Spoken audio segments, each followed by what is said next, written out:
Alrighty, so today I'm going to be doing a quick review on the Arc'teryx Nuclei SV and why I think it is one of the best jackets for all-around use you can possibly own. So first things first, I'd just like to say that I'm not a big Arc'teryx fanboy, and I think most of their products you would be much better off buying from a cheaper outdoor gear dealer. I actually only think they have one or two products that are really worth buying, and that is the Proton as well as this right here, the Nuclei SV. And yes, those are both of their synthetic jacket options. I think if you're going for a down jacket, it's just absolutely ridiculous to go with Arc'teryx because, I mean, unless you're super rich, you could get something like this guy right here from Simon, which is a super warm mountaineering jacket for like 150 bucks. And if you got one of those from Arc'teryx, it would be like probably in the thousands or like 800 bucks. Anyways, I actually already have made a video about this jacket and like all the bells and whistles it has and all the specs and the type of insulation and the differences between down and not down. So if you want to see that video, it's on my YouTube channel already. It is a different jacket because the sizing on this guy is absolutely crazy. It's a belay jacket, so it's meant to go over all of your gear already when you're belaying someone rock climbing. And for that reason, the sizes run, I think, 2 sizes larger. So I'm like 6 foot tall, and normally I would wear an XL jacket. This jacket seems like an XL, it's quite large, and this is actually a medium. So initially I did purchase the XL and it was way too big, and I also purchased it at the beginning of summer, so I wasn't able to really make any cold temperature reviews of the jacket at the time. That was really one of my biggest concerns, is how warm is this jacket? Arc'teryx advertises it as their warmest synthetic jacket option, but as we all know, synthetic options versus down options are not quite there. The outdoor industry has not yet created a synthetic option that is quite as amazing as down. And so that was my main area of concern, is how warm is this guy? And I'm very happy to say that after using this guy for about 10 days in Montreal, with temperatures between 0 and -10, with wind which can make it feel a lot colder, this jacket is a beast. I absolutely love it.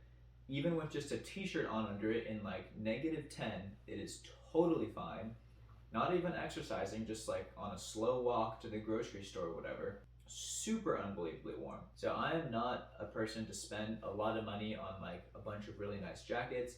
I put way more research, honestly, than even makes sense when purchasing a jacket, because I want to find like the actual, well, number one, I'm quite poor, and number two, I really want to find the best bang for your buck jacket. Going with a product from Arc'teryx might seem kind of unusual in that case, but so firstly, I went with a jacket that is synthetic insulation because I wanted a jacket that I could throw into my bag or my backpack or whatever with no idea what the weather could become.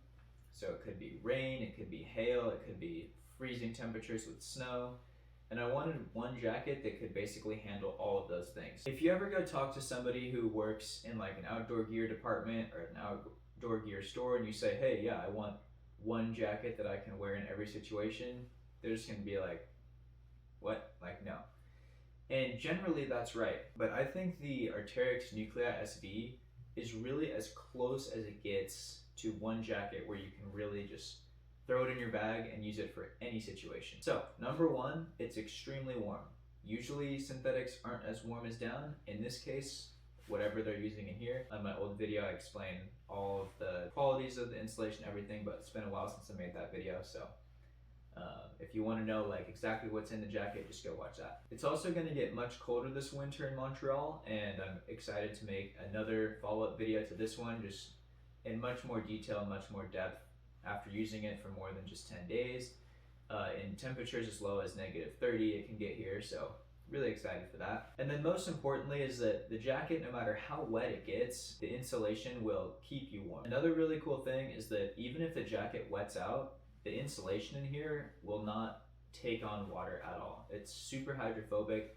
You could literally douse this thing in a tub of water and it would not get wet. Whereas with a rain shell and then maybe a down jacket underneath that, you're constantly having anxiety about the rain shell wetting out and your down jacket getting wet, which is something you never ever want to happen. With this guy, you can just throw it on, pouring rain, even if the jacket wets out, you're still gonna be dry, which is super phenomenal. Another thing too is that while this guy is pretty expensive at think you can find it for like $350 on some websites, but on the Arc'teryx website, it surprisingly is back in stock and it is $400 flat. It is a lot cheaper than other Arc'teryx items that are even less warm than this. For example, the Arc'teryx Cerium jacket, which is just like a basic down jacket.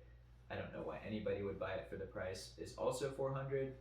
Absolutely, this guy right here is a much better choice. In terms of wind protection, I've read some reviews of people saying it's not the best.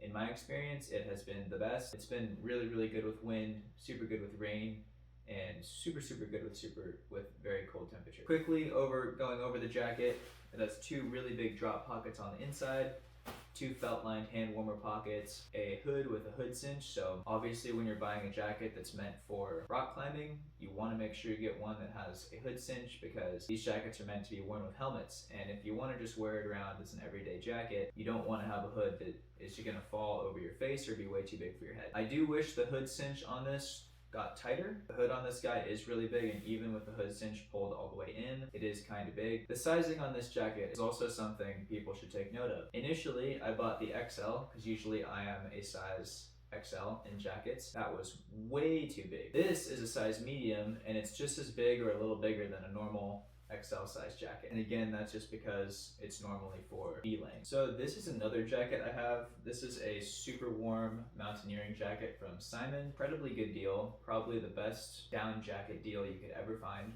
This guy is $150. It has all the bells and whistles of the Arc'teryx jacket, except it is down. This is an incredibly warm jacket, and the Arc'teryx Nuclei SB is equally warm or warmer than this guy. By the way, I do have a video review on this jacket and how insanely good of a deal it is. Yeah, basically, if you were to get a jacket like this from any other brand, it would be minimum $400 or $500. And this is like $150 or $200. So definitely something worth checking out. So that's gonna pretty much wrap it up for this video. If you have any questions on anything about this jacket, please let me know. This is supposed to be just a really quick video, basically addressing how warm the jacket is and pretty much why I think it's one of the best throw on and go anywhere jackets you can buy. If anyone from Arc'teryx is watching this, my only complaint would be the hood is a little big, and it would be really cool to see a jacket with the same insulation and technology as this, but not fitted for belay climbers. So basically the same jacket, but fitted for like maybe more of a normal person, like going around the city or going on hikes, because the fitting of this jacket is a little bit awkward if you're not wearing it over all your rock climbing gear, but everything else about it is just really unique and really phenomenal. So anyways, thank you for watching. If you didn't like the video, make sure to dislike it.